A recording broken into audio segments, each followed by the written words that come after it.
আজ আপনারা শুনবেন বিভূতিভূষণ বন্দ্যোপাধ্যায় রচিত গল্প তারানাথ তান্ত্রিক ও মাতু পাগলি।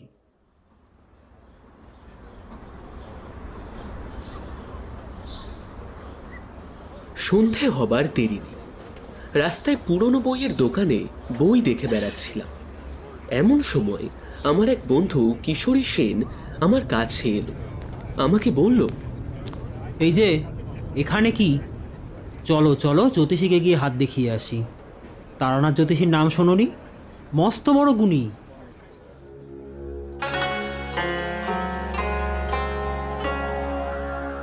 হাত দেখানোর ঝোঁক চিরকালই আছে। সত্যিকার ভালো জ্যোতিষী কখনো দেখিনি। জিজ্ঞেস করলাম, বড় জ্যোতিষী মানে কি? যা বলে তাই সত্যি হয়? আমার অতীত ও বর্তমান বলে দিতে পারবে? ভবিষ্যতের কথা বললে তো বিশ্বাস হয় না। আহা চলোই না, পকেটে টাকা আছে তো, 2 টাকা নেবে, তোমার হাতটা দেখিও, দেখো না বলতে পারে কিনা।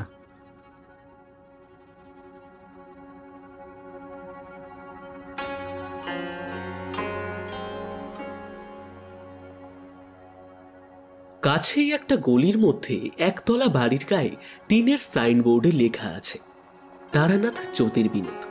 এই স্থানে হাত দেখা ও কোষ্ঠী বিচার করা হয়। গ্রহশান্তির কবচ তন্ত্রোক্ত মতে প্রস্তুত করি। আসুন ও দেখিয়া বিচার করুন। বড় বড় রাজা মহারাজার প্রশংসাপত্র আছে, দর্শনী নাম মাত্র। এই বাড়ি। লোকটা বোগাস কিশোরী, লোকটা বোগাস। এত রাজা মহারাজা যার ভক্ত, তার এই বাড়ি? হ্যাঁ। বাইরের দরজায় কড়া নাড়তেই ভেতর থেকে একটা ছেলে বলে উঠল, কে? জ্যোতিষী মশাই বাড়ি আছেন? ভেতর থেকে অনেকক্ষণ কোনো উত্তর শোনা গেল না। তারপর দরজা খুলে গেল।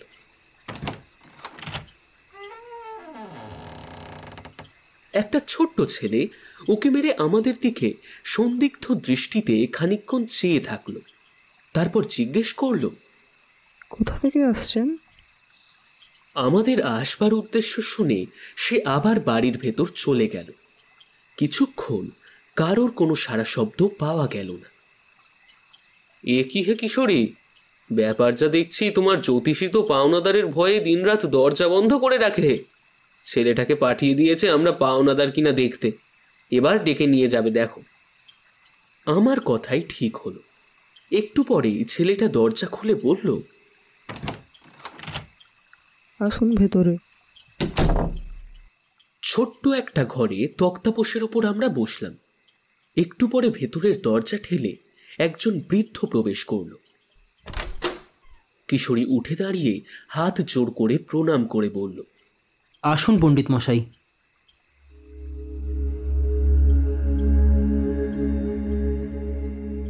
বৃদ্ধের বয়স 60-65 বেশি হবে না।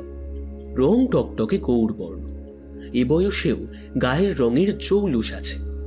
মাথার চুল প্রায় সবই উঠে গেছে। মুখের ভাবে ধূর্ততা ও বুদ্ধিমত্তা মেশানো। নিচের চোয়ালের গড়ন দৃঢ়তা ব্যঞ্জক। চোখ দুটো বড় বড়, উজ্জ্বল। জ্যোতিষীর মুখ দেখে আমার লর্ড রেডিং এর চেহারার কথা মনে পড়ল। উভয়ের মুখাবয়বে এক আশ্চর্য সৌসাদৃশ্য আছে। কেবল লর্ড রেডিং এর মুখে আত্মপ্রত্যয়ের ভাব আরো অনেক বেশি, আর এর চোখের কোণের কুঞ্চিত রেখাবলির মধ্যে একটু ভরসা হারানোর ভাব পরিস্ফুট। অর্থাৎ যতটা ভরসা নিয়ে জীবনে নেমেছিলেন, এখন তার চেয়ে অনেকটাই হারিয়ে গেছে, এই ধরনের একটা ভাব। প্রথমে আমি হাত দেখালাম।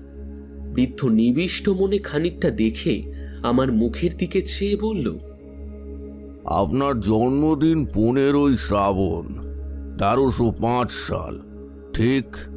আপনার বিবাহ হয়েছে 1327 সাল, ওই 15ই শ্রাবণ, ঠিক?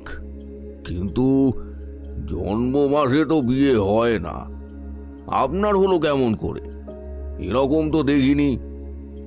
কথাটা খুব ঠিক। বিশেষ করে আমার দিনটা মনে ছিল এই জন্য যে আমার জন্মদিন ও বিবাহের দিন একই হওয়াতে বিবাহের সময় এটা নিয়ে বেশ একটা গোলমাল হয়েছিল। তারানাথ জ্যোতিষী নিশ্চয়ই তা জানে না, সে আমাকে কখনো দেখেও নি, আমার বন্ধু কিশোরী সেনও জানে না, তার সঙ্গে আলাপ মোটে 2 বছরের, তাও এক ব্রিজ খেলার আড্ডায়। সেখানে ঘনিষ্ঠ সাংসারিক কথাবার্তার কোনো অবকাশ ছিল না। আপনার 2 ছেলে আর 1 মেয়ে। আপনার স্ত্রীর বর্তমান অবস্থা খুব খারাপ যাচ্ছে। ছেলেবেলায় আপনি একবার ওই গাছ থেকে পড়ে গিয়েছিলেন কিংবা জলে ডুবে গিয়েছিলেন। মোটের উপর আপনার মস্ত বড় ফাঁড়া গিয়েছিল ওই 13 বছর বয়সে। কথাটা সবই ঠিক। লোকটার কিছু ক্ষমতা আছে দেখছি। হঠাৎ তারানাথ বলল, বর্তমানে আপনার বড় মানসিক কষ্ট যাচ্ছে, কিছু অর্থ নষ্ট হয়েছে। না, সে টাকা আর পাবেন না, বরং আরো কিছু ক্ষতিযোগ আছে। আমি আশ্চর্য হয়ে ওর মুখের দিকে চাইলাম। মাত্র 2-3 দিন আগে কলুটোলা স্ট্রিটের মোড়ে ট্রাম থেকে নামবার সময় 5খানা নোট শুদ্ধ মানিব্যাগটা খোয়া গেছে। লজ্জায় পড়ে কথাটা কাউকে প্রকাশ করিনি। তারানাথ বোধ হয় থট রিডিং জানে, কিন্তু আরো ক্ষতি হবে তা কেমন করে বলছে? এটুকু বোধহয় ধাপ্পা। যাই হোক, সাধারণ হাত দেখা গণকের মতো মন বুঝে শুধু মিষ্টি মিষ্টি কথা সে বলে না। আমার সম্বন্ধে আরো অনেক কথা সে সেদিন বলেছিল। লোকটার উপর আমার শ্রদ্ধা হলো। মাঝে মাঝে তার ওখানে যেতাম। হাত দেখাতে যে যেতাম তা নয়, প্রায় যেতাম আড্ডা দিতে। লোকটার ভারী অদ্ভুত ইতিহাস। অল্প বয়স হতে সাধু সন্ন্যাসীর সঙ্গে বেড়াতে বেড়াতে সে এক তান্ত্রিক গুরুর সাক্ষাৎ পায়। তান্ত্রিক খুব ক্ষমতাশালী ছিলেন। তার কাছে কিছুদিন তন্ত্র সাধনা করবার ফলে তারানাথ কিছু ক্ষমতাও পেয়েছিল। তা নিয়ে কলকাতায় এসে কারবার খুলল এবং গুরুদত্ত ক্ষমতা ভেঙে ভেঙে খেতে শুরু করল। শেয়ার মার্কেট, ঘোড়দৌড়, ফাটকা ইত্যাদি ব্যাপারে সে তার ক্ষমতা দেখিয়ে শীঘ্রই এমন নাম করে বসল যে বড় বড় মারোয়ারির মোটর গাড়ির ভিড়ে শনিবার সকালে তার বাড়ির গলি আটকে থাকত। পয়সা আসতে শুরু করলো অজস্র। তবে যে পথে আসলো সে পথেই বেরিয়েও গেল। হাতে 1 পয়সাও রইল না। তারানাথের জীবনে 3টে নেশা ছিল প্রবল: ঘোড়দৌড়, নারী ও সুরা। এই 3 দেবতাকে তুষ্ট রাখতে কত বড় বড় ধনীর দুলাল তার যথা সর্বস্ব আহুতি দিয়ে পথের ফকির সেজেছে। তারানাথ তো সামান্য গণৎকার ব্রাহ্মণ মাত্র। প্রথম কয়েক বছরে তারানাথ যা পয়সা করেছিল, পরবর্তী কয়েক বছরের মধ্যে তার সব কর্পূরের ন্যায় উবে গেল। এদিকে ক্ষমতার অপব্যবহার করতে করতে ক্ষমতাটুকুও গেল। ক্ষমতা যাওয়ার সঙ্গে সঙ্গে সত্যিকার পয়সারও নষ্ট হল। তবে ধূর্ততা, ফন্দিবাজি কিংবা ব্যবসাদারি প্রভৃতি মহৎ গুণরাজের কোনোটারই অভাব তারানাথের চরিত্রে না থাকাতে সে এখনো খানিকটা পয়সার বজায় রাখতে সমর্থ হয়েছে। কিন্তু বর্তমানে কাবুলি তাড়াবার উপায় ও কৌশল বের করতেই তারানাথের অধিকাংশ সময় ব্যয়িত হয়। তন্ত্র বা জ্যোতিষ আলোচনার সময় কই? আমার মতো গুণমুগ্ধকর ভক্ত তারানাথ সে পয়সার নষ্ট হওয়ার পর পায়নি, এ কথাটা খুব ঠিক। আমাকে পেয়ে তার নিজের ওপর বিশ্বাস ফিরে এসেছে। সুতরাং আমার ওপর তারানাথের কেমন একটা বন্ধুত্ব জন্মালো।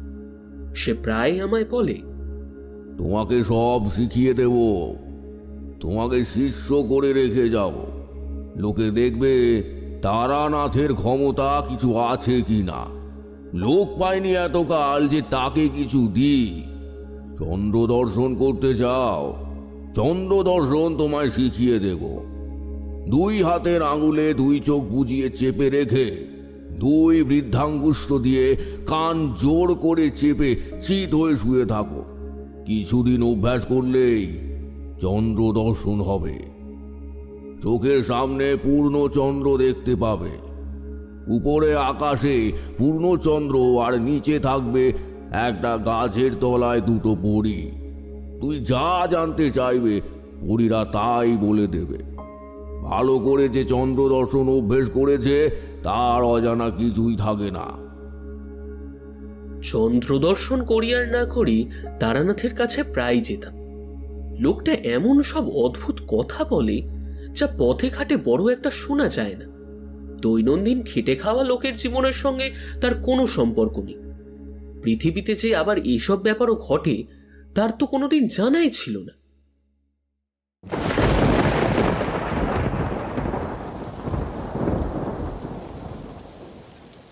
একদিন বর্ষার বিকেলে তারানাথের ওখানে গিয়েছি। তারানাথ পুরনো একখানা তুলোট কাগজের পুঁথির পাতা উল্টাচ্ছে। আমাকে দেখে বলল, চলো, ভিলে ঘাটাতে একজন বড় সাধু এসেছেন, দেখা করে আসি। শুনেছি নাকি খুব ভালো তান্ত্রিক।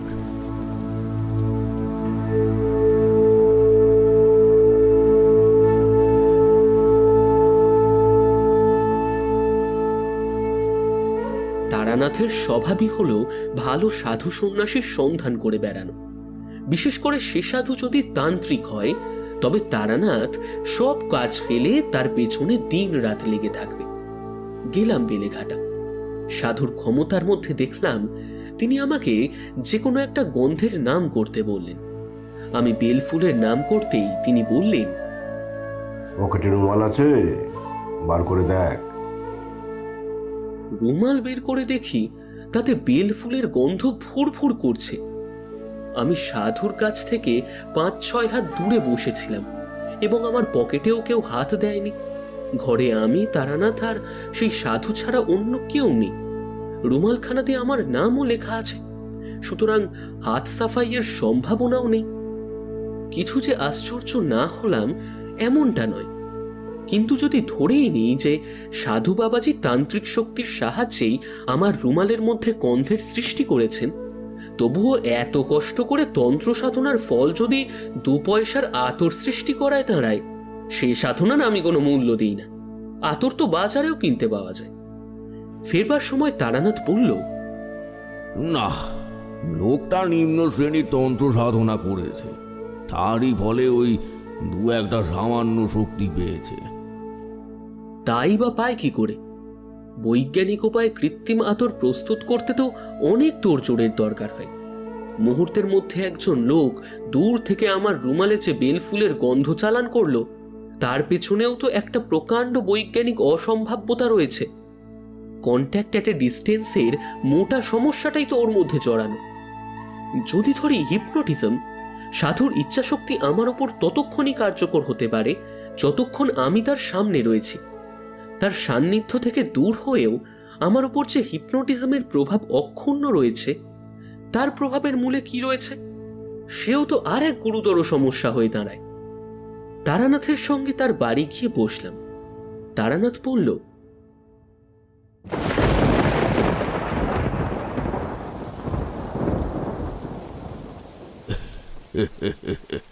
তুমি এই দেখেই দেখছি আশ্চর্য হয়ে পড়লে।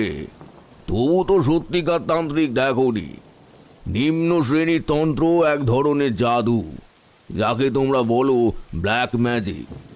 এক সময়ে আমিও জিনিসের চর্চা যে করিনি তা নয়। ও আতরের গন্ধ আর এমন একটা কি, এমন সব ভয়ানক ভয়ানক তান্ত্রিক দেখেছি, শুনলে পরে বিশ্বাস করবে না। একজনকে জানতুম, সে বিষ খেয়ে হজম করত। কিছুদিন আগে কলকাতায় তোমরাও এই ধরনের লোক দেখেছ। সালফিউরিক অ্যাসিড, নাইট্রিক অ্যাসিড খেয়েও বেঁচে গেল, জিভে একটুও দাগও লাগলো না। এসব হচ্ছে নিম্ন ধরনের তন্ত্রচর্চার শক্তি, ব্ল্যাক ম্যাজিক ছাড়া আর কিছুই নয়। এর চেয়েও অদ্ভুত শক্তির তান্ত্রিক আমি দেখেছি। জানো, ছেলেবেলায় আমাদের দেশ বাঁকুড়াতে এক নাম করা সাধু ছিলেন। আমার এক খুড়িমা তার কাছে দীক্ষা নিয়েছিলেন। আমাদের ছেলেবেলায় আমাদের বাড়ি প্রায়ই আসতেন। তিনি আমাদের খুব ভালোবাসতেন। আমাদের বাড়ি এলেই আমাদের নিয়ে একেবারে গল্প করতে বসে যেতেন, আর আমাদের প্রায় বলতেন, 2 চোখের মাঝখানে ভুরুতে একটা জ্যোতি রয়েছে, ভালো করেছে দেখলে সেটা তুমি দেখতে পাবে, খুব এক মনে চেয়ে দেখতে হবে। মাস 2-3 পরে আমার একদিন জ্যোতি দর্শন হলো। চন্দ্র দর্শনের মতো নাকি? কি বললে? কি ধরনের জ্যোতি? না, ঠিক ওই নীল বিদ্যুৎ শিখার মতো। প্রথমে একদিন দেখলাম সন্ধ্যার কিছু আগে বাড়ির পিছনে পেয়ারা তলায় বসে সাধুর কথা মতো নাকের উপর দিকে ঘন্টা খানেক চেয়ে থাকতাম। সব দিন ঘটে উঠতো না, ওই হপ্তার মধ্যে 2-3 দিন বসতাম। মাস তিনেক পরে প্রথম জ্যোতি দর্শন হলো। নীল লিকলিকে একটি শিখা আমার কপালের মাঝখানে ঠিক সামনে, খুব স্থির। মিনিট খানেক ছিল প্রথম দিন। এইভাবে ছেলেবেলাতেই সাধু সন্ন্যাসী ও যোগ ইত্যাদি ব্যাপারে আমি আকৃষ্ট হয়ে পড়ি। বাড়িতে আর মন টেকে না। ঠাকুমার বাক্স ভেঙে একদিন কিছু টাকা নিয়ে পালিয়ে গেলাম একেবারে সোজা কাশিতে।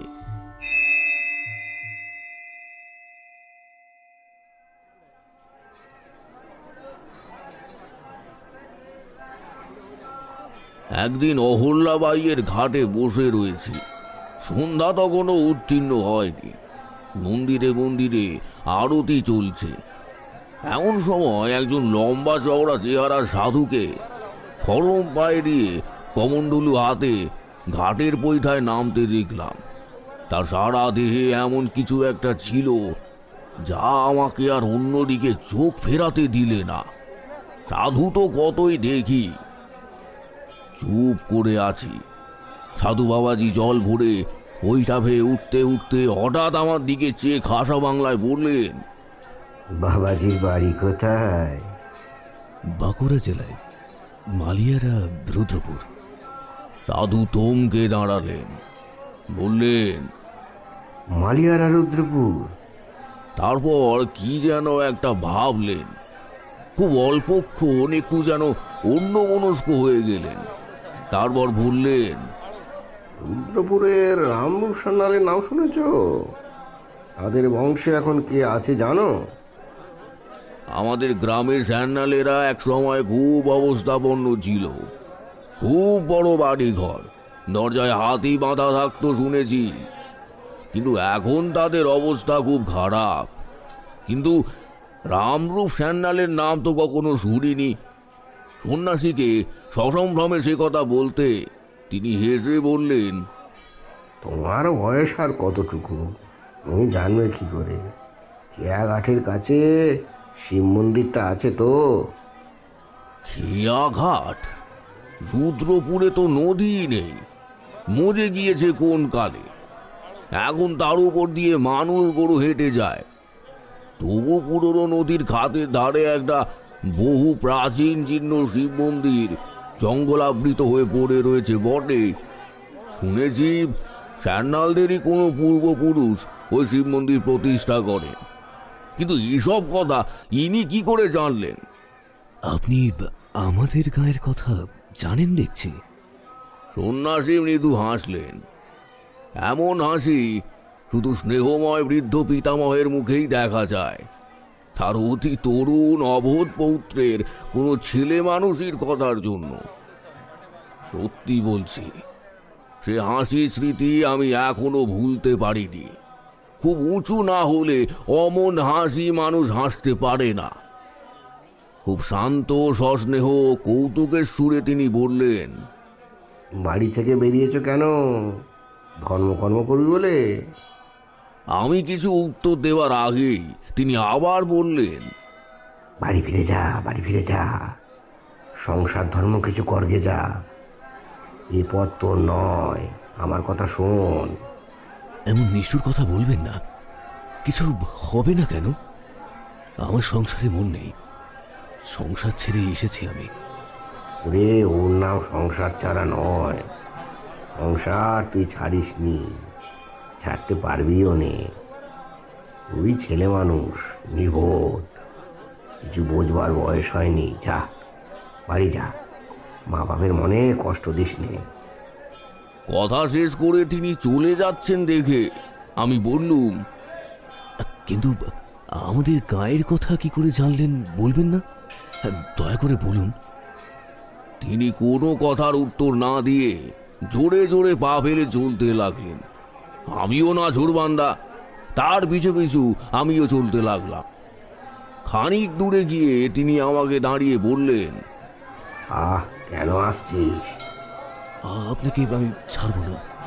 আমি কিছু চাইনি, আপনার শুধু সঙ্গ চাই। আমার সঙ্গে এলে তোর কোনো লাভ হবে না, তোকে সংসার করতেই হবে। তোর সাধ্য নেই রে অন্য পথে যাওয়ার। যা, চলে যা, তোকে আশীর্বাদ করছি, সংসারে তোর উন্নতি হবে।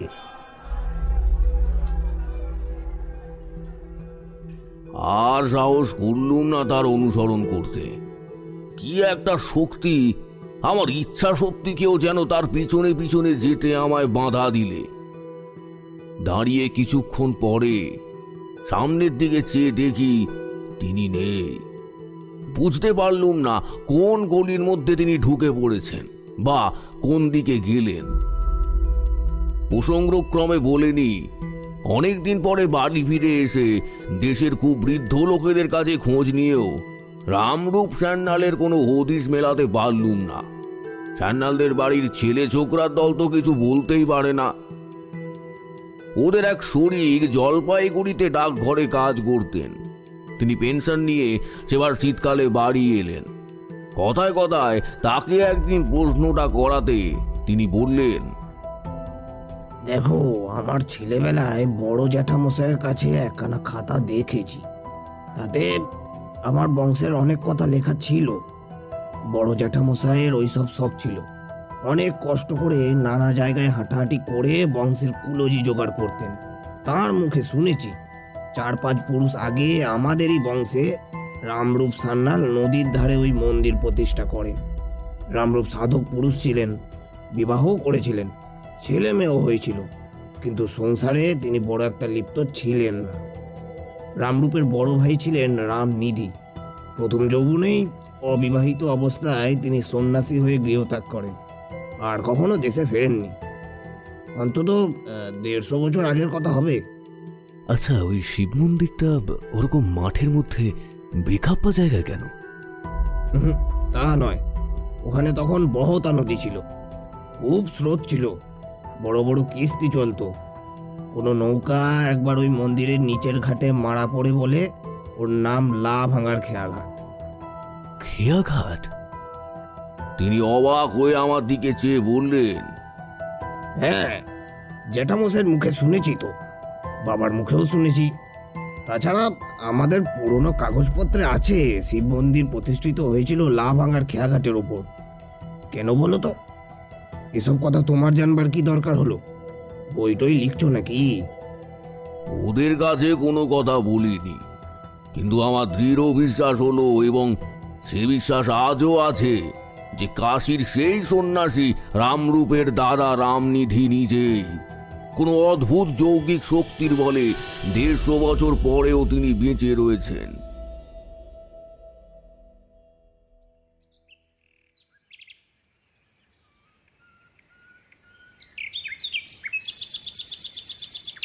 বাড়ি থেকে কিছুদিন পরে আবার সাধু সন্ন্যাসীর সন্ধানে বেরোই। বীরভূমের এক গ্রামে শুনলাম সেখানকার শ্মশানে এক পাগলি থাকে। সে আসলে খুব বড় তান্ত্রিক সন্ন্যাসিনী। পাগলির সঙ্গে দেখা করলাম নদীর ধারে শ্মশানে।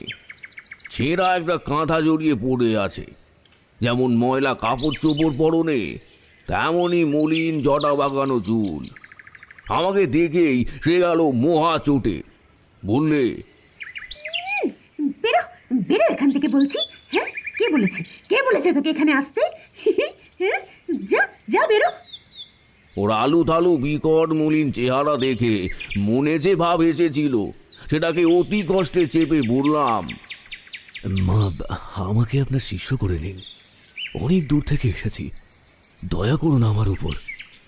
পাগলি চেঁচিয়ে উঠে বললে, পালা পালা এখান থেকে, বিপদে পড়বি, পালা। আঙুল দিয়ে গ্রামের দিকে দেখিয়ে বললে, যা। নির্জন শ্মশান, ভয় হলো ওর মূর্তি দেখে। কি জানি মারবে টারবে নাকি, পাগল মানুষকে বিশ্বাস নেই। সেদিন চলে এলাম, কিন্তু আবার গেলাম তারপর দিন। আবার এলি কেন? হ্যাঁ, আবার এলি কেন? মা, আমাকে দয়া করো মা। দূর হ তুই, বেরো এখান থেকে, বেরো। তারপর রেগে আমায় মারলে এক লাথি। এর যদি আসিস তবে বিপদে পড়বি, খুব সাবধান।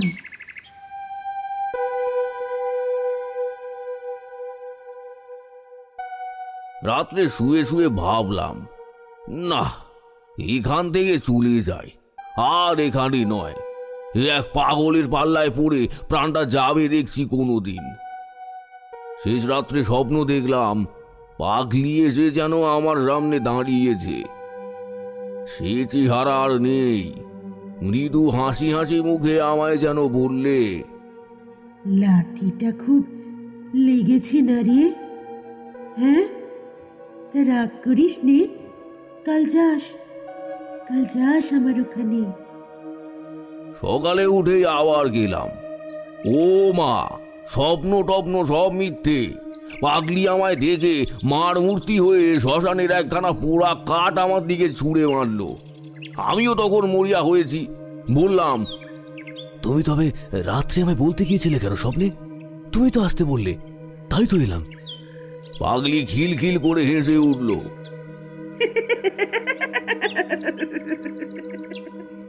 তোকে বলতে গিয়েছিলাম স্বপ্নে?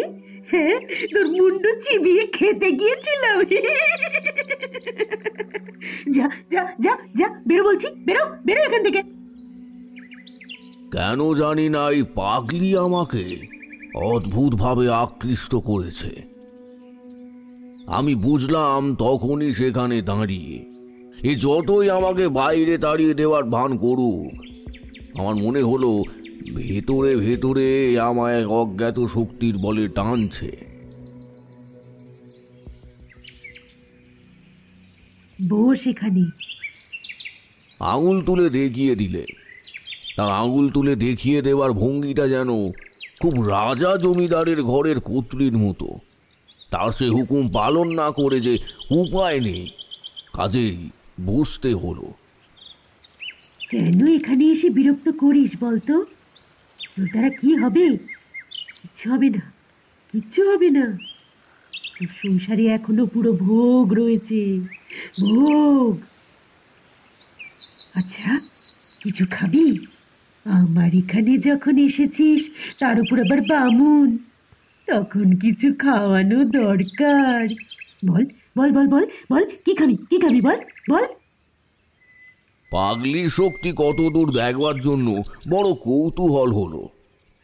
এর আগে লোকের মুখে শুনেছি সাধুদের কাছে যা চাওয়া যায় সাধু সন্ন্যাসীরা তা এনে দিতে পারে। কলকাতার গন্ধবাজির কাছে খানিকটাও যদিও দেখেছি আমি, সে আমার ততটা আশ্চর্য বলে মনে হয়নি। বললাম, খাবো অমৃতি, জিলিপি, ক্ষীরের বরফি আর মর্তমান কলা। পাগলি এক আশ্চর্য ব্যাপার করলে। শ্মশানের কতগুলো পড়ে থাকা পোড়া কয়লা পাশেই ছিল। হাতে তুলে নিয়ে বললে, এই নে ক্ষীরের বরফি।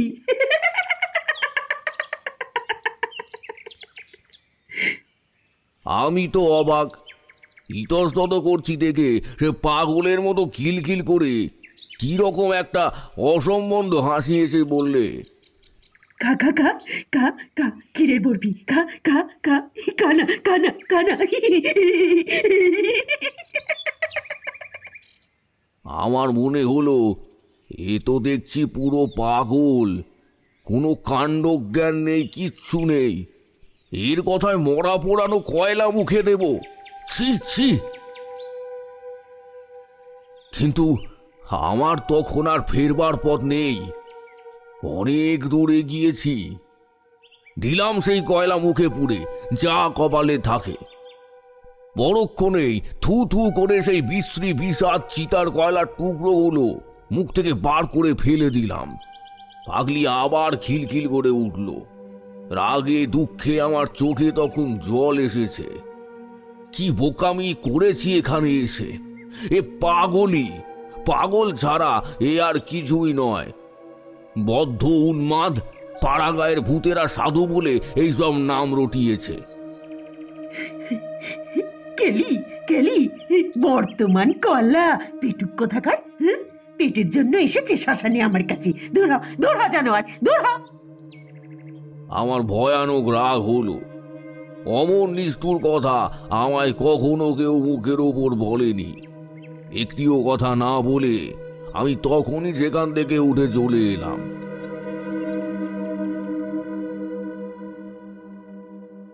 বললে বিশ্বাস করবে না, আবার সেদিন শেষ রাত্রে পাগলিকে স্বপ্নে দেখলাম। আমার শিয়রের দিকে দাঁড়িয়ে হাসি হাসি মুখে বলছে, রাগ করিস নে, আশিস আজ রাগ করে না। ছি, রাগ করে? এখনো পর্যন্ত আমার সন্দেহ হয় পাগলিকে স্বপ্নে দেখেছিলাম নাকি জাগ্রত অবস্থায় দেখেছিলাম। যা হোক, জেগে উঠে আমার রাগ আর রইল না। পাগলি আমায় জাদু করলে কি? গেলাম আবার দুপুরে। এবার কিন্তু তার মূর্তি ভারী প্রসন্ন। আবার এসেছিস দেখছি। হ্যাঁ, আচ্ছা না ছোড় বান্দা তো তুই। হ্যাঁ, কেন বাঁদর নাচাচ্ছ আমায় নিয়ে? দিনে অপমান করে বিদায় করে আবার রাত্রে গিয়ে আসতে বলো। এরকম হয়রান করে তোমার লাভ কি? পারবি তুই? হ্যাঁ হ্যাঁ, বল বল বল, পারবি তুই? সাহস আছে, সাহস আছে তোর? হ্যাঁ, ঠিক যা বলবো করতে পারবি তো? হ্যাঁ হ্যাঁ, যা বলবে তাই করব। দেখোই না পরীক্ষা করে। সে এক অদ্ভুত প্রস্তাব করলে।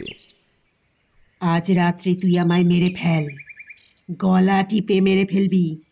তারপর আমার মৃতদেহের ওপর বসে তোকে সাধনা করতে হবে। নিয়ম বলে দেব, বাজার থেকে মদ কিনে নিয়ে আয়, আর দুটো চাল ছোলা ভাজা।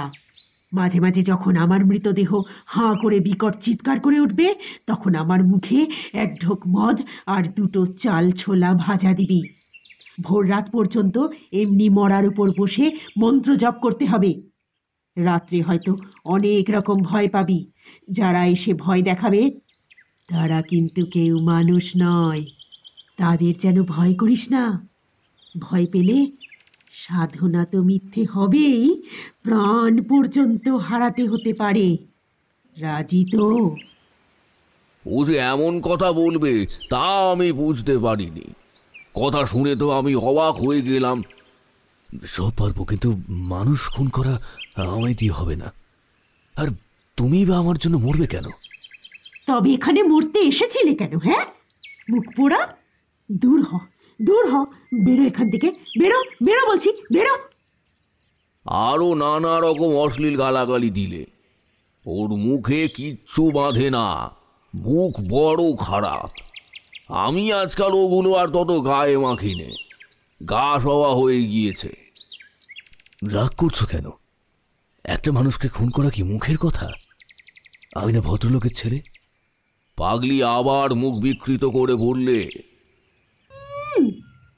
ভদ্রলোকের ছেলে? ভদ্রলোকের ছেলে? তবে এ পথে এসেছো কেন? হ্যাঁ, ও অল্প পে ঘাটের মরা।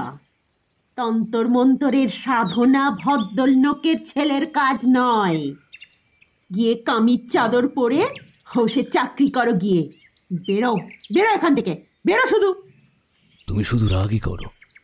পুলিশের হাঙ্গামার কথাটা তো ভাবছো না। আমি যখন ফাঁসিতে ঝুলবো তখন ঠেকাবে কে? মনে মনে আবার সন্দেহ হলো। না, হে নিতান্তই পাগল, বদ্ধ উন্মাদ। এর কাছে এসে শুধু এতদিন সময় নষ্ট করেছি, তা ছাড়া আর কিছুই না। তখনই মনে পড়ল পাগলির মুখে শুদ্ধ সংস্কৃত শ্লোক শুনেছি, তন্ত্রের কথাও শুনেছি। সময়ে সময়ে সত্যই এমন কথা বলে যে ওকে বিদুষী বলে সন্দেহ হয়।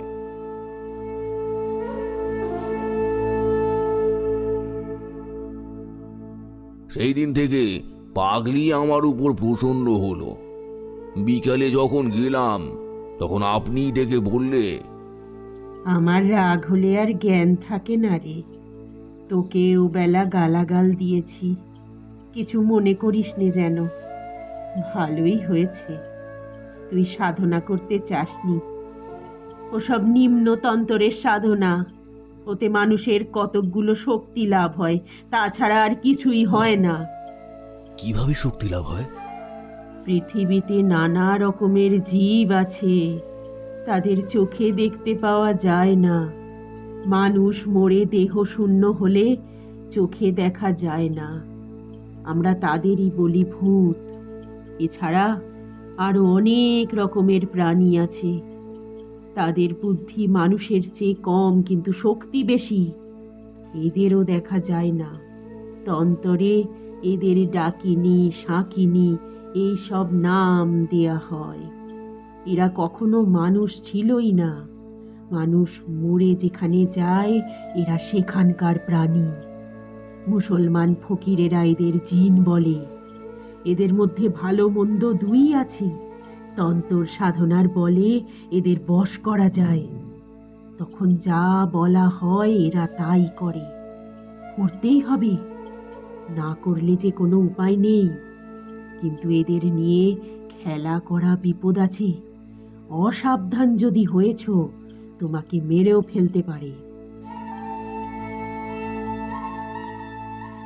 অবাক হয়ে ওর কথা শুনছিলাম। এসব কথা আর কখনো শুনিনি। এর মতো পাগলের মুখেই এইসব সাজে। আর যেখানে বসে শুনছি তার পারিপার্শ্বিক অবস্থাও এই কথার উপযুক্ত বটে। গ্রাম শ্মশান, একটা বড় তেঁতুল গাছ, আর একদিকে কতগুলো শিমুল গাছ।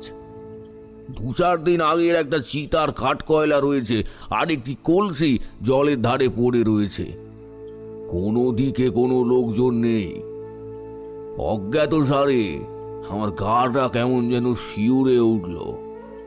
পাগলি তখনও বলে যাচ্ছে অনেক সব কথা, অদ্ভুত ধরনের সব কথা। সে এক ধরনের অপদেবতা আছে, তন্তরে তাদের বলে হাকিনী। তারা অতি ভয়ানক জীব, বুদ্ধি মানুষের চেয়ে অনেক কম, দয়া মায়া বলে কোনো পদার্থই নেই তাদের, পশুর মতো মন, কিন্তু তাদের ক্ষমতা সবচেয়ে বেশি। এরা যেন পীরেত লোকের বাঘ ভাল্লুক। ওদের দিয়ে কাজ বেশি হয় বলে যাদের বেশি দুঃসাহস, এমন তান্ত্রিকেরা হাকিনী মন্ত্রে সিদ্ধ হবার সাধনা করে। হলে খুবই ভালো, খুবই ভালো, কিন্তু বিপদের ভয়ও পদে পদে। তাদের নিয়ে যখন তখন খেলা করতে নেই, তাই তোকে বারণ করি তোকে। তুই বুঝিস নে না, বুঝিস নে, তাই রাগ করি তো। তুমি তাহলে হাকিনী মন্ত্রে সিদ্ধ না, ঠিক বলো? পাগলি চুপ করে রইল। আমি তাকে আর প্রশ্ন করলাম না। বুঝলাম পাগলি এ কথা কিছুতেই বলবে না, কিন্তু এ বিষয়ে আমার যে কোনো সন্দেহই রইল না।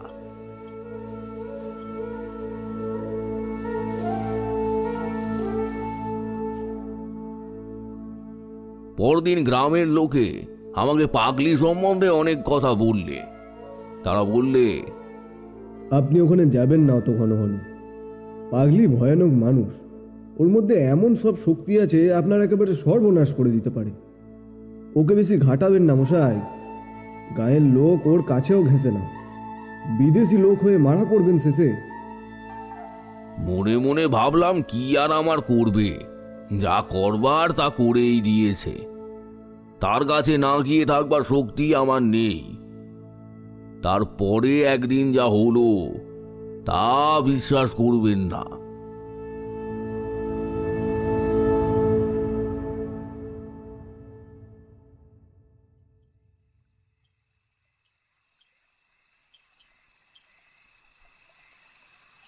একদিন সন্ধ্যের পর পাগলির কাছে গিয়েছি, কিন্তু এমনভাবে গিয়েছি যাতে পাগলি টের না পায়।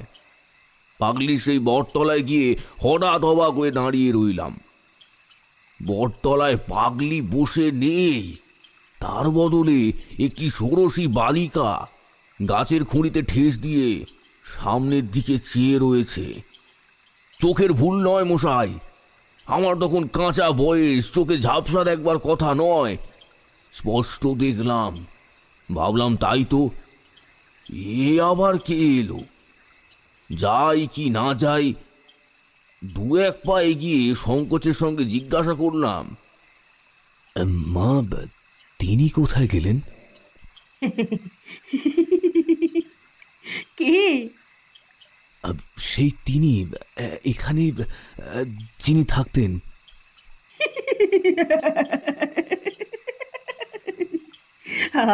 মরণ, কে? তো আর নামটাই বল, নাম বলতে লজ্জা হচ্ছে নাকি? হ্যাঁ, আমি চমকে উঠলাম। সেই পাগলি তো, সেই হাসি, সেই কথা বলার ভঙ্গি, এই ষোড়শী বালিকার মধ্যে সেই পাগলি লুকিয়ে রয়েছে। সে এক অদ্ভুত আকৃতি, ভেতরে সেই পরিচিতা পাগলি আর বাইরে এক অপরিচিতা রূপসী ষোড়শী বালিকা। এসো না, বসো না আমার পাশে। লজ্জা কি? আর অত লজ্জার দরকার নেই, এসো। হঠাৎ আমার বড় ভয় হলো। মেয়েটির রকম সকম আমার ভালো বলে মনে হলো না। তাছাড়া আমার দৃঢ় বিশ্বাস হলো এ পাগলি, এ নিশ্চয়ই আমায় কোনো বিপদে ফেলবার চেষ্টা করছে। ফিরে চলে যাচ্ছি, এমন সময় পরিচিত কণ্ঠের ডাক শুনে থমকে দাঁড়ালাম। দেখলাম বটতলায় পাগলি বসে রয়েছে, আর কেউ কোথাও নেই। আমার তখনও ভয় কিছু যায়নি। ভাবলাম আজ আর কিছুতেই এখানে থাকবো না, আজ ফিরে যাই। এসে বসো। তুমি ওরকম ছোট মেয়ে সেজেছিলে কেন? তোমার মতলবখানা কি গো? মরণ, ঘাটের মরা, আবল তাবল বকছে যত। না, সত্যি কথা বলছি। দেখো, আমায় কোনো ভয় দেখিও না। যখন তোমায় মা বলে ডেকেছি। শোন তবে, তুই সেরকম নোস, তন্তরের সাধনা তোকে দিয়ে হবে না। অত সাধু সেজে থাকাতে কাজ নেই। থাক, তোকে দু একটা কিছু দেব, তাতেই তুই করে খেতে পারবি। একটা মরা চাই, আসবে শিগগির, অনেক মরা এই ঘাটেই আসবে। ততদিন অপেক্ষা কর, কিন্তু যা বলে দেব তাই করবি। রাজি আছিস? সব সাধনা ভিন্ন, কিচ্ছু হবে না। তখন আমি মরিয়া হয়ে উঠেছি। আমি ভীতু লোক ছিলাম না কোনো কালেই, তবু কখনো মরার উপর বসে সাধনা করব এ কল্পনাও করিনি। কিন্তু রাজি হলাম পাগলির প্রস্তাবে। বেশ, তুমি যা বলবে তাই করব, কিন্তু পুলিশের হাঙ্গামার মধ্যে যেন না পড়ি। আর সব তাতে রাজি রয়েছে। একদিন সন্ধ্যের কিছু আগে গিয়েছি, সেদিন দেখলাম পাগলির ভাবটা যেন কেমন কেমন। এই এই শোন শোন শোন শোন, শিগগিরি শোন, একটা মরা পাওয়া গিয়েছে। চুপি চুপি আয়, চুপি চুপি আয়।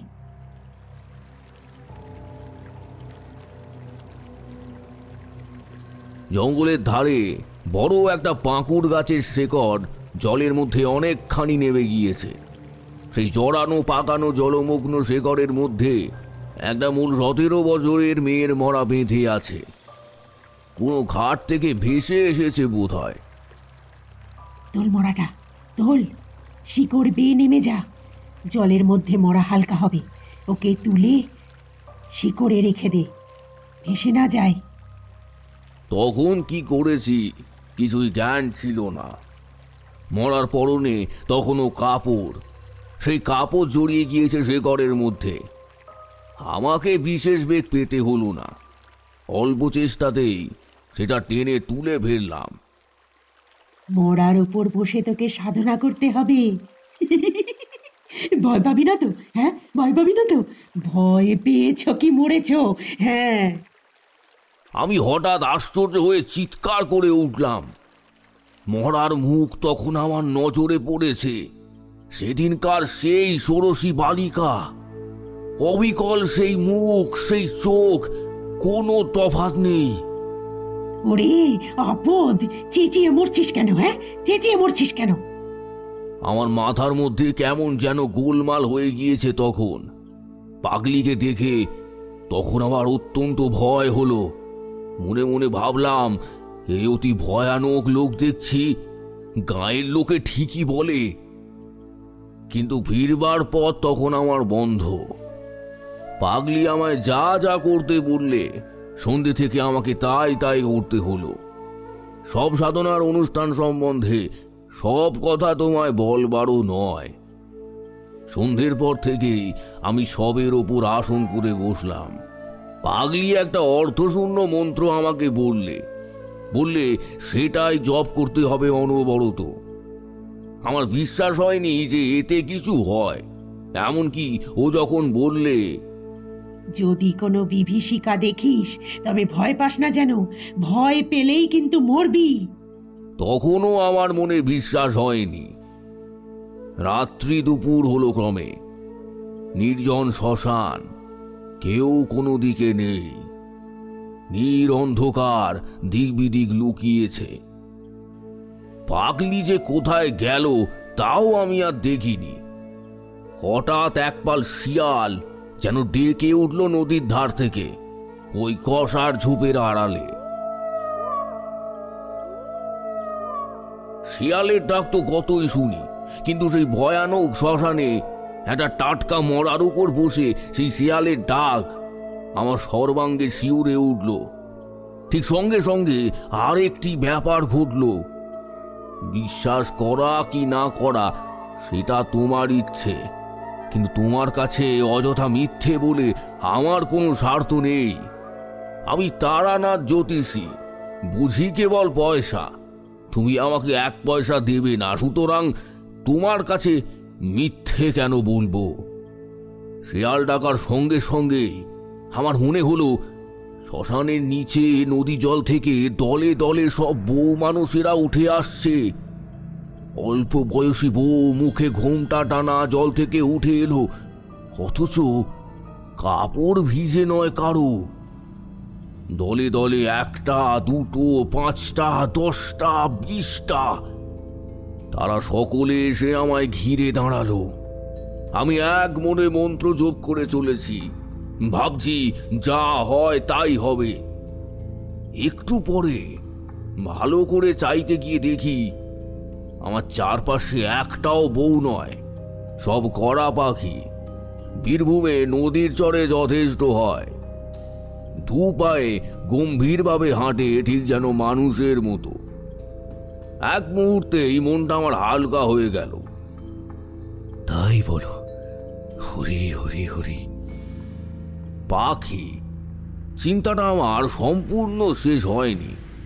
পরক্ষণেই আমার চারপাশে মেয়ে গলার কারা যেন খলখল করে হেসে উঠল।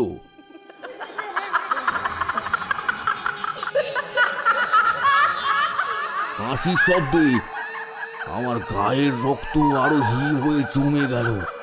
সে দেখি তখন একটাও পাখি নয়, সবই অল্প বয়সী বউ। তারা তখন সবাই একযোগে ঘোমটা খুলে আমার দিকে চেয়ে রয়েছে।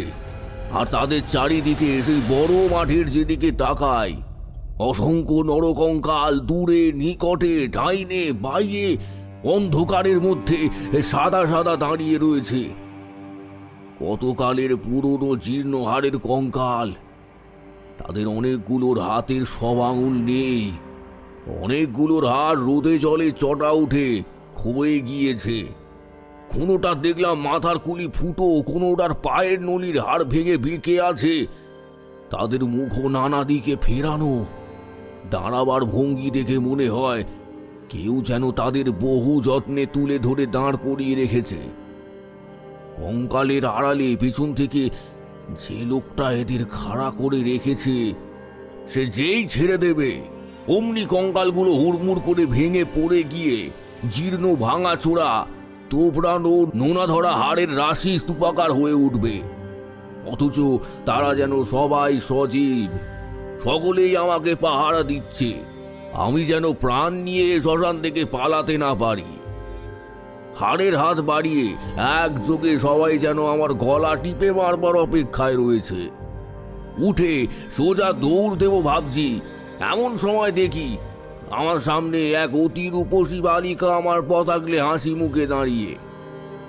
এ আবার কে?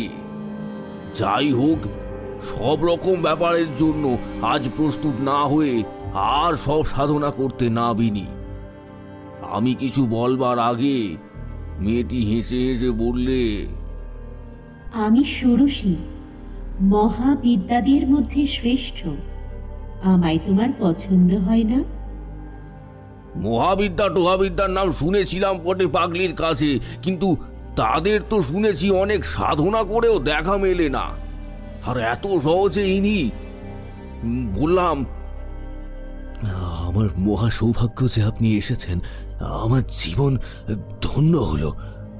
তবে তুমি মহাডামুরি সাধনা করছো কেন? আগে আমি তো জানি নে কোন সাধনা কিরকম। পাগলি আমায় যেমন বলে দিয়েছে তেমনই তো করছি। বেশ, মহাডামুরি সাধনা তবে তুমি ছাড়ো, ও মন্ত্র জপ করো না। যখন দেখা দিয়েছি তখন আর কিছুতে তোমার দরকার নেই। তুমি মহাডামুরি ভৈরবীকে দেখনি? অতি বিকট তার চেহারা, তুমি ভয় পাবে। ছেড়ে দাও ও মন্ত্র। সাধনা করে আপনাদের আনতে হয় শুনেছি, আপনি এত সহজে আমাকে দেখা দিলেন কেন? তোমার সন্দেহ হচ্ছে? আমার মনে হলো এই মুখ আমি আগে কোথাও দেখেছি, কিন্তু তখন আমার মাথার গোলমাল হয়ে গিয়েছে, তাই কিছুই ঠিক করে উঠতে পারলাম না। সন্দেহ হয়, কিন্তু বড় আশ্চর্য হয়ে গিয়েছে। আমি কিছুই জানি না কে আপনারা। যদি অপরাধ করি মাফ করুন, কিন্তু কথাটার জবাব যদি পাই। মহাডামুরিকে চেনো না? আমাকেও চেনো না? তাহলে আর চিনে কাজ নেই। এসেছি কেন জিজ্ঞেস করছো?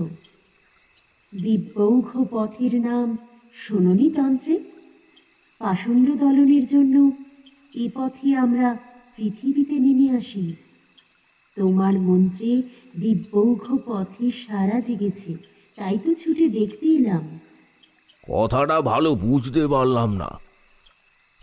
তবে তবে কি আমি খুবই পাষণ্ড? তোমার বেলা এসেছি সম্প্রদায় রক্ষার জন্য, অত ভয় কিসের? আমি না তোকে লাথি মেরেছি, শ্মশানের পোড়া কাঠ ছুঁড়ে মেরেছি? তোকে পরীক্ষা না করে কি সাধনার নিয়ম বলে দিয়েছি তোকে? আমি ভয়ানক আশ্চর্য হয়ে গিয়েছি। বলে কি? কিন্তু মহাডামরির বড় ভীষণ রূপ। তোর যেমন ভয় সে তুই পারবি নে, ও ছেড়ে দে। আপনি যখন বললেন তাই দিলাম। ঠিক কথা দিলি? দিলাম। এ সময়ে যে সব দেহের উপর বসে আছি তার দিকে আমার নজর পড়ল। পড়তেই ভয় ও বিস্ময়ে আমার সর্বশরীর কেমন যেন হয়ে গেল। সব দেহের সঙ্গে সম্মুখে ষোড়শী রূপসী চেহারার কোনো তফাৎ নেই। একই মুখ, একই রং, একই বয়স। চেয়ে দেখছিস কি? আমি কথার কোনো উত্তর দিলাম না। কিছুক্ষণ থেকেই একটা সন্দেহ আমার মনে ঘনিয়ে আসছিল, সেটা মুখেই প্রকাশ করে বললাম, কে আপনি? আপনি কি সেই শ্মশানের পাগলি, নাকি অন্য কেউ? একটা বিকট বিদ্রুপের হাসিতে রাত্রির অন্ধকার চিরে ফুড়ে চৌচির হয়ে গেল। সঙ্গে সঙ্গে মাঠময় নরকঙ্কাল হাড়ের হাতে তালি দিতে দিতে এঁকে বেঁকে উদ্দাম নৃত্য শুরু করলো, আর অমনি সেগুলো নাচের বেগে ভেঙে ভেঙে পড়তে লাগলো। কোনো কঙ্কালের হাত খসে গেল, কোনোটার মেরুদণ্ড, কোনোটার কপালের হাড়, আর কোনোটার বুকের পাঁজরাগুলো। তবু তাদের নৃত্য সমানেই চলছে। এদিকে হাড়ের রাশি উঁচু হয়ে উঠল, আর হাড়ে হাড়ে ঠোকা লেগে কি বিভৎস ঠক ঠক শব্দ উঠছে। হঠাৎ আকাশের এক প্রান্তে যেন জড়িয়ে গুটিয়ে গেল কাগজের মতো, আর সেই ছিদ্র পথে যেন এক বিকট মূর্তি নারী উন্মাদিনীর মতো আলু থালু বেশে নেমে আসছে দেখলাম। সঙ্গে সঙ্গে চারপাশের বনে শেয়ালের দল আবার ডেকে উঠল। বিশ্রী মরা পচার দুর্গন্ধে চারিদিক পূর্ণ হলো। পিছনের আকাশটা আগুনের মতো রাঙা মেঘে ছেয়ে গেল। তার নিচে চিল শকুনি উঠছে সেই গভীর রাত্রে। শেয়ালের চিৎকার ও নরকঙ্কালের ঠোকাঠুকি শব্দ ছাড়া সেই ভয়ানক রাতে বাকি সব জগৎ নিস্তব্ধ, সৃষ্টি নিঝুম। আমার গা শিউরে উঠল আতঙ্কে। পিশাচিটা আমার দিকেই যেন ছুটে আসছে, তার আগুনের ভাটার মতো জ্বলন্ত দু চোখ, ঘৃণা, নিষ্ঠুরতা ও বিদ্রুপ মেশানো। সে কি ভীষণ ক্রূর দৃষ্টি! সে পুঁতিগন্ধ, সে শেওয়ালের ডাক, সে আগুন রাঙা মেঘের সঙ্গে পিশাচির সেই দৃষ্টিটা মিশে গিয়েছে একই উদ্দেশ্যে। সকলেই তারা আমায় নিষ্ঠুরভাবে হত্যা করতে চায়। যে শবটার উপর বসে রয়েছি সেই শবটা চিৎকার করে কেঁদে ফেলে বললে, আমায় উদ্ধার করো, আমায় উদ্ধার করো। রোজ রাত্রে এমন হয়, আমায় খুন করে মেরে ফেলেছে বলে আমার গতি হয়নি। আমায় উদ্ধার করো। কতকাল আছি এই শ্মশানে, 56 বছর। কাকিমা বলি, কেউ দেখে না। ভয়ে দিশেহারা হয়ে আমি আসন ছেড়ে উঠে দৌড় দিলাম। তখন পূবে ফর্সা হয়ে গিয়েছে, বোধহয় অজ্ঞান হয়ে পড়েছিলাম। জ্ঞান হলে চেয়ে দেখি আমার সামনে সেই পাগলি বসে মৃদু মৃদু ব্যঙ্গে হাসি হাসছে। সেই বটতলায় আমি আর পাগলি দুজনে।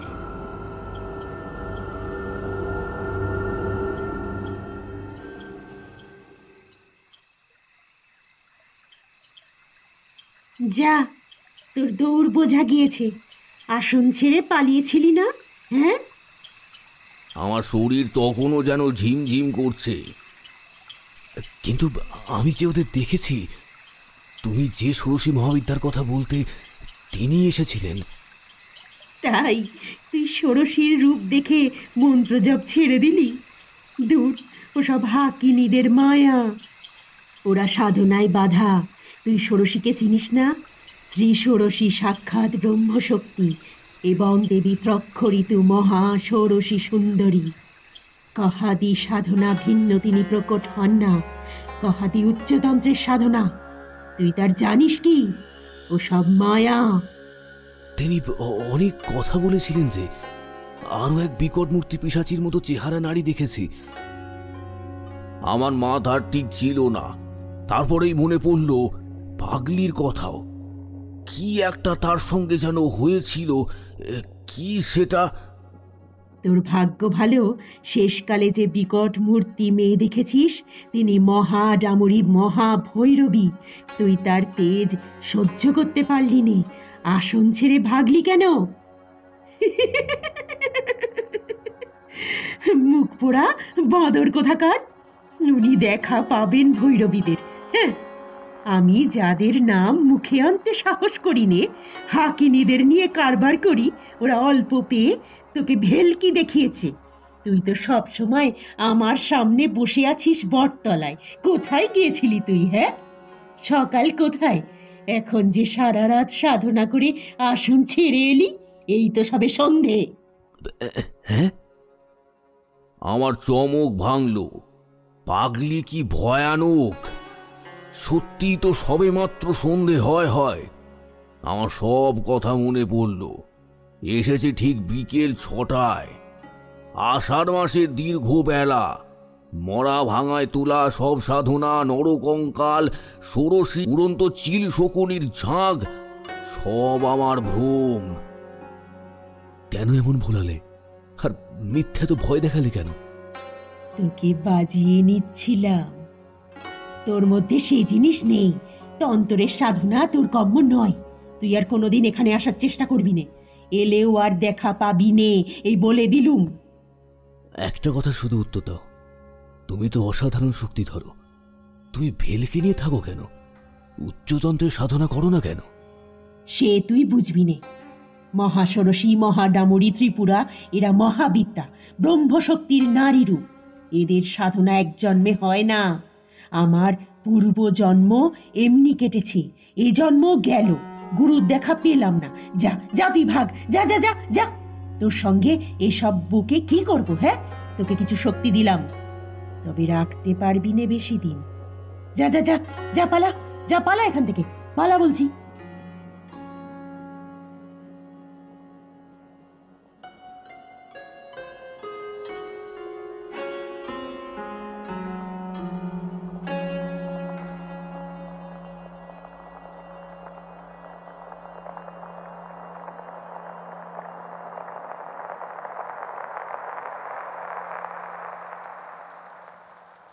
চলে এলাম।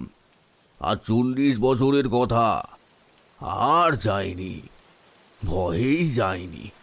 পাগলি দেখাও পাইনি আর কোনোদিন। তখন আমি চিনতাম না, বয়স ছিল কম। এখন আমার মনে হয় যে পাগলি সাধারণ মানবী নয়, সংসারের কেউ ছিল না। লোকচক্ষুর আড়ালে থাকবার জন্য পাগল সেজে কেন যে চিরজন্ম শ্মশানে মশানে ঘুরে বেড়াতো, তুমি আমি সামান্য মানুষে তার কি বা বুঝবে। যাক সেসব কথা, শক্তি পাগলিয়ে দিয়েছিল, কিন্তু আমি তা রাখতে পারিনি। ঠিকই বলেছিল, আমার মনে অর্থের লালসা ছিল, তাতেই সব গেল। কেবল চন্দ্র দর্শন এখনো করতে পারি। তুমি চন্দ্র দর্শন করতে চাও? এসো, চিনিয়ে দেব 2 হাতের বুড়ো আঙুল দিয়ে। আমি দেখলাম তারানাথের বকুনি থামবার নয় যতক্ষণ আমি রয়েছি, তাই উঠে পড়লাম। বেলা 12টা বাজে। আপাতত চন্দ্র দর্শন অপেক্ষা অনেক গুরুতর কাজ আছে। এবার আপনাদের মনে হতেই পারে যে তারানাথের কথায় বিশ্বাস করেছে কিনা। না, এ প্রশ্নের জবাব আমি দেব না।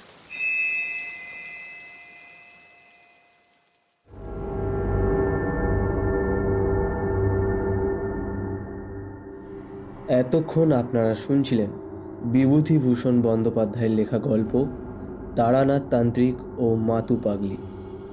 আজকের গল্প পাঠে ছিলেন শুভম রায়চৌধুরী এবং অন্যান্য চরিত্রে ছিলেন অঙ্কন, সৌম্য, অয়ন, সুরঞ্জন, ঝিনুক এবং আমি দিব্যেন্দু।